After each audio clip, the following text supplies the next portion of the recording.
welcome to this week's edition of Political Smackdown. I'm Andy Debb, and I'm your host this week. We got our, I guess you're now a regular, Roger Harris filling in for Betsy Wells, got grandkid things going on, and the rest of these guys you know, or if you don't know them, well, too bad. That's all I can say. All right, moving on. Big news this week, fellas. We had the official grand opening of Two Kings Casinos. They closed the old one at 6 a.m. on Wednesday and then opened the new one up at 10 a.m. They opened it with a lot of fanfare, and you can see all this stuff, and you see a picture here, the construction is still ongoing. Is this a positive thing? I mean, let's face it, Roger, there's a lot of people that have gone sideways on this thing Some people say it's a great thing. Some say it's going to bring the apocalypse onto the county and whatnot. And now we've got a track record of what the temporary casino's doing. What's your thoughts? Is this still a positive thing for our county? I think it's still a positive thing for our county. It's going to be fully open. I think the plan is for next year in spring of '27. What we see in other areas when a casino emerges where there was not one before, golf courses and spas and restaurants and retail and all kinds of things spring up around it. It's a good thing. I'll speak about the Two Kings Foundation. One of the things that's coming from the Two Kings Casino is a foundation to help out the local community. At the recent Educational Foundation Scholarship Luncheon, the Two Kings Casino Foundation sponsored a number of scholarships for students in the 4 traditional high schools in Cleveland County. I know they've given grants to the Boys and Girls Club. They've given grants to Habitat for Humanity. I don't know what the total is, but I suspect it's probably approaching $1 million already, and this thing is not fully completed and done. So, I understand there's arguments about addiction and that kind of thing, but shoot, lots of things are potentially addictive, shopping and social media and prescription medications and all kinds of things. But what I have seen from Two Kings Casino is positive for Cleveland County, and particularly for the the foundation that Two Kings has put up. Well, they have been good corporate citizens, I believe, Wes. I mean, you've probably done a little business with them, but, a lot of people said when they first brought the idea that they were going to build this, there was going to be a brothel on every corner. There's going to be, drunks sitting on the edge, lost all their money, looking for the next bottle of cheap liquor. And, and I'll be honest, I hadn't been out there that much, but when I've gone out there, I've not seen anything even close to that. There has been a tremendous amount of land speculation within a 5-mile radius around that place or more, and it's land that's just sat there forever and had absolutely no development at all. But now we've got something that's become like an engine, basically. So what do you think about it? I mean, libertarian streak you got, I know you probably said I ought to have had one a long time ago. Well, it wouldn't have bothered me, that's for sure. I think we have to, when you ask, is this good for the county and the region, I think you have to start with the 660 employees they currently have that they didn't have before they started. And this is going to ramp up by the time they're finished, a year from now, roughly, potentially 2,000 employees. That's huge. That would be its own headline with any other industry in the local news. I found it interesting that their website says they've given out over $1 billion in payouts so far. That's going to continue to attract people from the outside in that are not costing the county money and the city of Kings Mountain money. They're actually making money for the county and municipalities. Well, I'm not one of those payouts. So I'm helping keep the power going. I'm not either, but I'm not a pay-in. So, but I go back to what they have completed now. Phase 1 is 1 floor of what will be 6 floors of gaming and offices. Right now, 1,350 slot machines. That's going to go up, and eventually a nearly 400-room hotel. This is huge in Cleveland County, even if it is right on the line, which means it's also benefiting Cherokee and probably Gaston. Not a bad thing. Well, you look at when it's finally over and done, they say it'd be at least $1 billion. of total expenditure total in the expense. place, that's right. And now this isn't gonna count jobs from people that will service, I mean, the food companies that'll be coming in, I don't know about laundry or anything. I mean, they're gonna buy a lot of stuff from a lot of people. Well- And it can't help but help them. And from all I know, they're trying to do business locally with where they can and have needs, and I think that's a positive thing. But I agree, the foundation has been significant already, and it's only going to become more significant in the future. Mike? Well, I'm just sitting here thinking, I never thought I'd see the day when 3 Southern Baptists would be so pro-gambling. Well, I'm gonna tell you what, I asked my preacher about that, and he said, as long as you tithe your winnings, it's okay. When Roger started off, I was thinking that if Baptist had confession, Roger would have to leave here and go. My mama has passed. Well, on a positive note, I economically, I can't disagree with what you all have said and the good that the casino is doing in the county. Obviously, as has been alluded to, the gambling addiction of some people is an issue. And I believe they are even giving money to something that is adding to help deal with people who have the addiction problem. And I am told, I've never set foot in it, but I am told they have counselors that are there to guide people that don't need to come back because they just spend everything they got and it's causing a problem. I don't know if that's true or not. But that's really the only downside of it is the addiction problem that some people do have with gambling. But economically, it is a large plus for Cleveland County and the region. Well, and the thing of it is, we're getting the money back. I mean, let's face it, fellas. There's always been gambling. I mean, around you had, Well, people. we've got state-sponsored gambling. Yes, we do. So soldiers gambled over Jesus' clothes. There you go. I mean, and then you've got, the video poker machines. They're still around. No matter the sheriff does his best to keep that, but it's just like, mushrooms popping up after a rainstorm. You just seem like you can't stop it. But here we've got it out. It's all above board. We're seeing what's going on. Money is flowing into this county. We're making a headway on a lot of things that they have been able to help, such as that foundation. So I think it's overall a really good thing. And unlike some of the poker machines, all their machines are overseen and have a certain proportion Yep. of wins. There's regulations on that. So, That's right, and that's why I'm saying it's above board. Everybody knows they're going to get a fair shake, but more than likely, you're probably going to go out with less money you came in with. But you know that going in, so And I'll say this about the foundation, it's not just writing checks, they're getting their hands dirty. The executive director of of Two Kings Casino serves on the board of directors for the Earl Scruggs Center. So they're getting involved in the community too, not just writing checks. Well, that's wonderful. Well, I look forward to going down there. I'm going to let the hoopla sort of die down, but I want to go look at this thing. It looks like, from what I've seen on TV, it looks really nice. Okay, let's move on to the second one. General Assembly is picking up steam, and they've got 5 amendments they want to put on the ballot.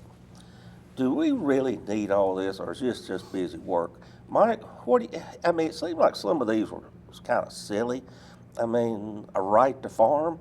I mean, I think that's pretty much enshrined in everything that's been done in this state. Well, as we taped, to my knowledge, Roger mentioned one from last year about voter ID again. I don't know why we need that again. But 2 passed this week in both houses and will be on the ballot with 2 former Democratic votes in Nassif Masheed and Carla Cunningham gave them the 73 they needed in the House. And first one will lower the maximum income tax rate in North Carolina to 3.5% if passed by the voters. It's currently 7%. Back when the Republicans sponsored in 2018, lowering it from 10 to 7, all the Democrats opposed that. All the Democrats opposed this except Carla Cunningham and Masheed, and they're unaffiliated technically now. But the one that's the most interesting to me is to limit the growth of property taxes. And they're talking about limiting the growth to the rate of inflation for the preceding year plus the increase in population percentage with various exceptions for needed bonds and stuff like that. All that, but all that's not in the amendment. The amendment just gives constitutional authority to the General Assembly to put limits on total levy. Now, this does not cut taxes, take anything away. It limits growth. And I'm going to have to tell you that I think we have good examples right here in Cleveland County of why this is needed. In 2021, the city of Kings Mountain had a rather large increase in tax base, did not lower it a penny, the tax rate. 2 years later, they raised it a nickel. Last year, they had the biggest increase in values in the history of the county and of Kings Mountain, and they didn't lower it a penny. We've got a chart of the 10 largest counties, and you can see that Cabarrus is the worst. Wake is a lot worse than Mecklenburg, but if you move from left to right on that, the blue is the actual increase in property taxes they have brought in, and the red would use a formula similar to what I just described as being talked about. This was done by the John Locke Foundation, and there's an article that you can read that explains that, but you can go over and look at, like, Cumberland County has been the most responsible. But I do think this is needed in places, but it's not needed everywhere. What you have seen would not impact the county of Cleveland as a county. It has been looked at because they have been responsible and have lowered the rate back to the statutory revenue neutral, which still gives them the average growth since the last reval. So I do think that one's needed. I'm a little surprised on the 3.5%. They didn't stop at 5%, but we'll see what happens. Wes? I think those are the two key ones that will easily pass in November. You're surprised they stopped at 3.5%, not 5%. I'm surprised they didn't go to 0. Dadgum, we're talking about limiting how much money I can take from you legally. I think that ought to be 0. That's what that one's about. So at least It's only stealing if it's individual. If it's the government, it's taxes. Hadn't you figured that out? Right. Right. Well, either way, I think that's a good thing. And, you know, for all the Democrat hand-wringing over these two, what you said is exactly right. This doesn't take money away from anything. It simply allows taxpayers to keep money that is their own, which I think is an inherently good thing. And certainly a lot of municipalities, Shelby, Kings Mountain have, and many, many others have abused their property tax. Shelby has abused it some, but not to the degree Kings Mountain did, which is why I used Kings Few Mountain. have. Another interesting one, Andy, is the State Vacancies Act, which the Council of State, which is a partisan, 8 partisan offices are elected by the state, by the people. The new law, if this amendment passes, would allow the governor to make an appointment based on one of 3 people determined by that political party's choice. So it keeps it, if a Republican wins a seat, the Council of State seat stays Republican. If a Democrat wins the seat in the election, it stays Democrat, regardless of what party's in the governor's office. Well, I didn't realize that, Wes.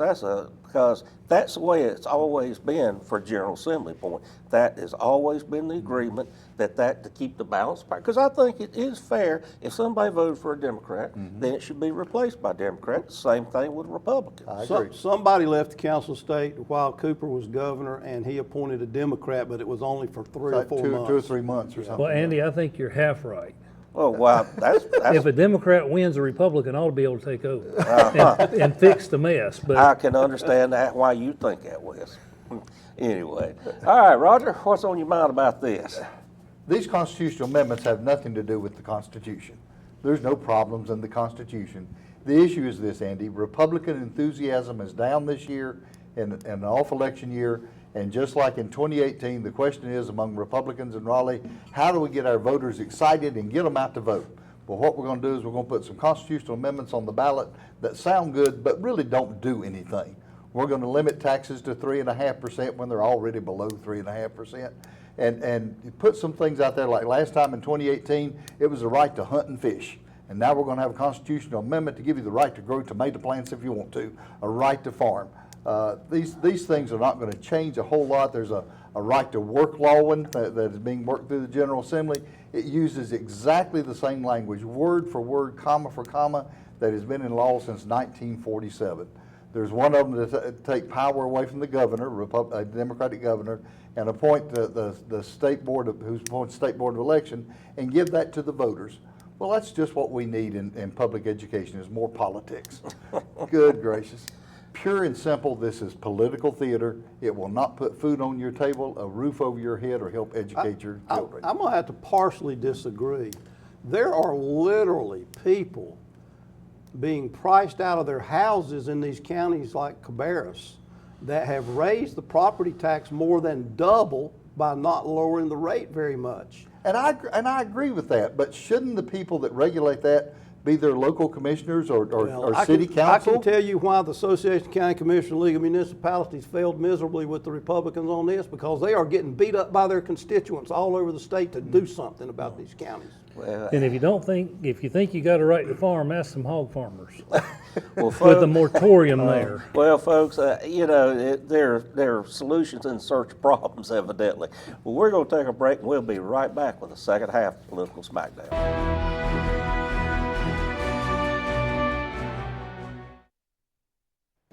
Education is our most powerful tool to improve and change our world.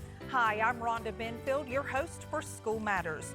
Join me for a new program every other week with information from and about the students and staff of Cleveland County Schools. Discover what our schools are doing to challenge students and help them reach their full potential. You can catch us on Spectrum Cable Channel 19 or stream us live on c19.tv. I understand. I know it's not your typical resume. Okay, well. But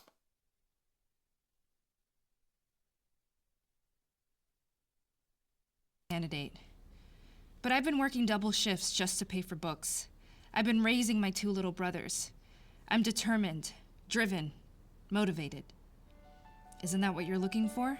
Look beyond the resume and discover new ways to develop great talent at gradsoflife.org.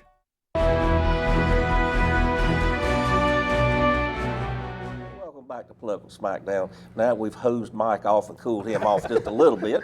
Let's move on to something else that would interest him. It seems that the county commissioners received the proposed county budget from the county manager this week. Mike, you're always following budgets and locally, like more than anybody I know of.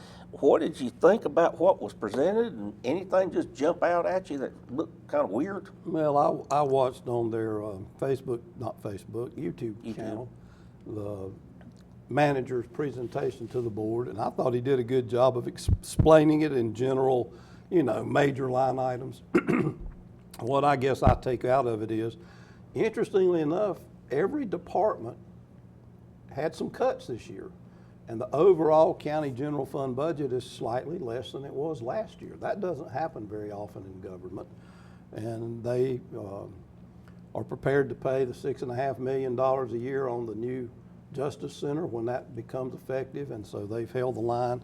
The only thing I really picked up on that went up is tipping fees at the landfill. There may be some other fees that went up, but obviously the property tax stayed the same. Andy, you and I can't remember, or I can't remember, when the county ever raised the tax rate in a non-reval year, but they've lowered it in every year, pretty much to revenue neutral or very close to it for decades. And so the county has been a responsible government here in terms of at least the tax rate. That's the one thing that people, I think, a lot of times don't realize, guys. It doesn't matter who we've had in there over the last few decades. They've all been very responsible with the tax dollars. They've tried to do the right thing, and we've benefited from that. Wes? Well, like Mike, I watched a part of that live, didn't get to watch all of it. The version online for public review came out apparently late last night, and about half of it is low resolution, so I've really not had much opportunity to look into it, but it does appear that it's a responsible budget. And I will go back to your comment earlier at the last question. The county has consistently reduced that tax rate and kept us revenue neutral or pretty close to it for quite a while now. And has been responsible, unlike a lot of counties in North Carolina and some municipalities in the county. So it appears to be a pretty responsible budget. I'm sure there are things we can nitpick over, but that's always the case with with this much money. Roger? Well, I was pleased to see that the tax rate is going to stay at 40.5%. Of that 40.5%, currently 3.5 cents of that 40.5 cents is direct support to schools. That's going to drop under the new budget to 2.2 cents per evaluation. But the school tax is going to remain at 14 cents. They kept schools pretty much flat in the new budget as opposed to the last one. Cleveland County Schools budget's right around $33.3 or $4 million and keeping us pretty flat. The only thing that kind of throws a monkey wrench in it is whenever you hire local teachers, you always hire the first-year teachers. Those are the least expensive as opposed to the ones with 20 or 30 years. And if the General Assembly goes through with its raises this year, which is a good thing, it is heavily weighted toward the beginning teachers, which is going to have more of an impact on local government, arguably, than even the state government, because that's the ones we buy. But seems like a fair budget, seems like a reasonable presentation, and they've kept schools pretty flat, which is what they did with most of the other departments. So not a whole lot of arguments here. And Andy, I would also add to it, this is a reflection of our current county commission, I think, as previous budgets have been. The commissioners are obviously very mindful of the people that are paying the bills, and I think that's a positive thing. There's a little increase, I think, I might be wrong, and I'm sure I'll get corrected if I am, a little increase for the American Legion because of the starting process to put artificial turf at Shelby High School.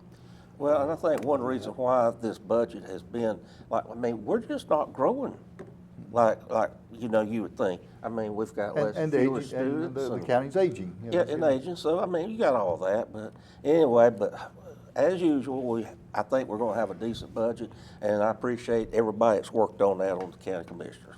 All right, let's go to our last question, guys. Roger, I just don't understand things sometimes. This one's got me more confused.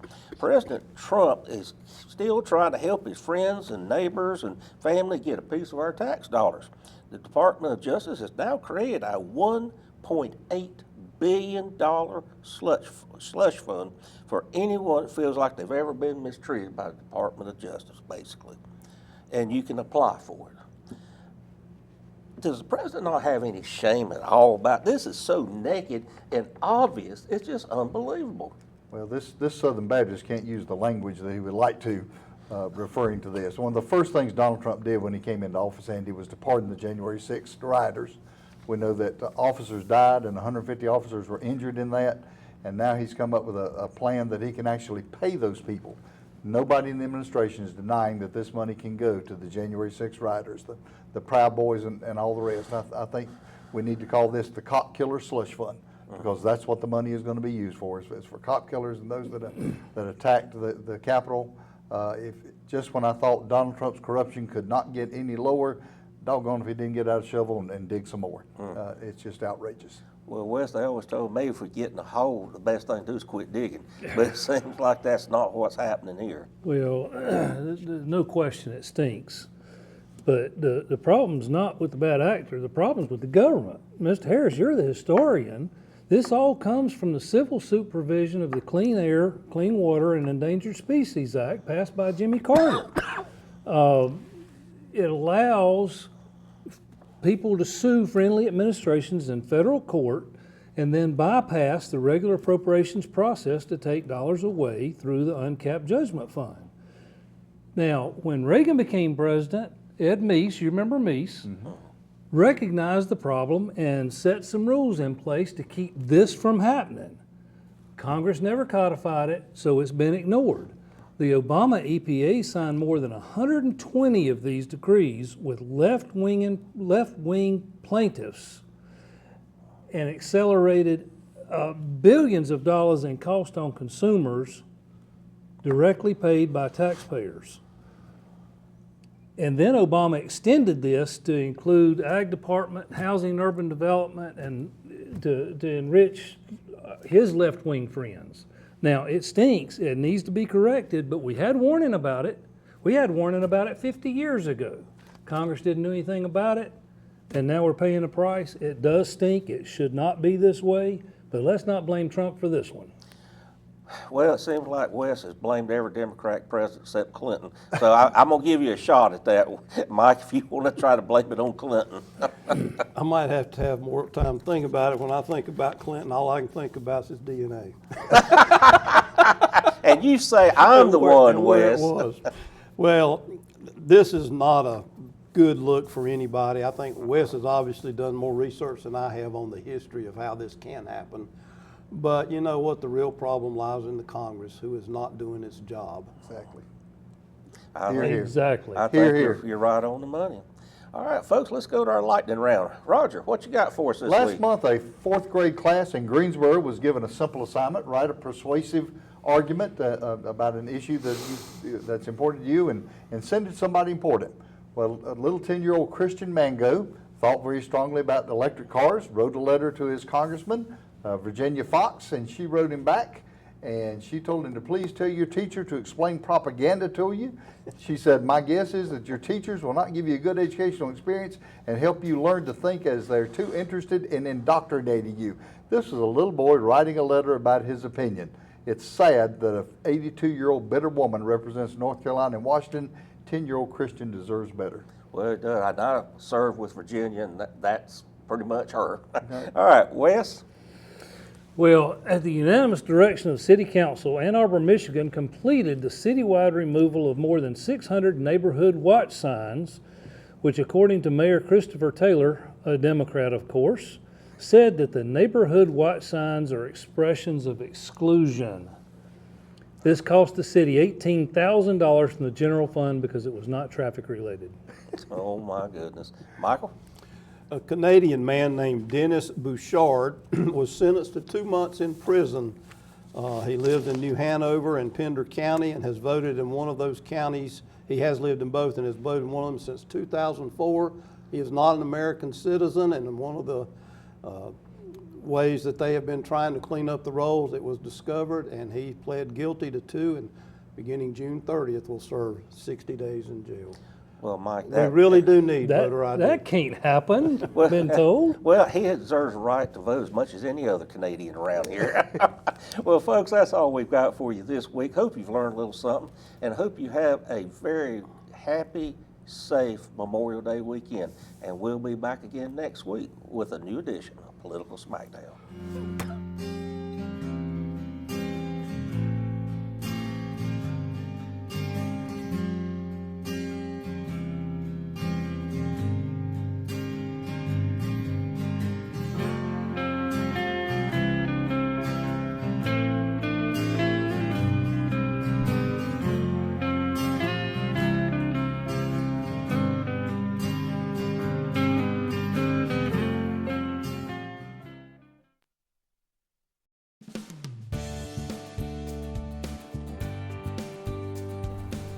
Hello, I'm Tony Fogelman, Vice President of Workforce Development here at Cleveland Community College, and you're watching C19 TV, broadcast service courtesy of Cleveland Community College.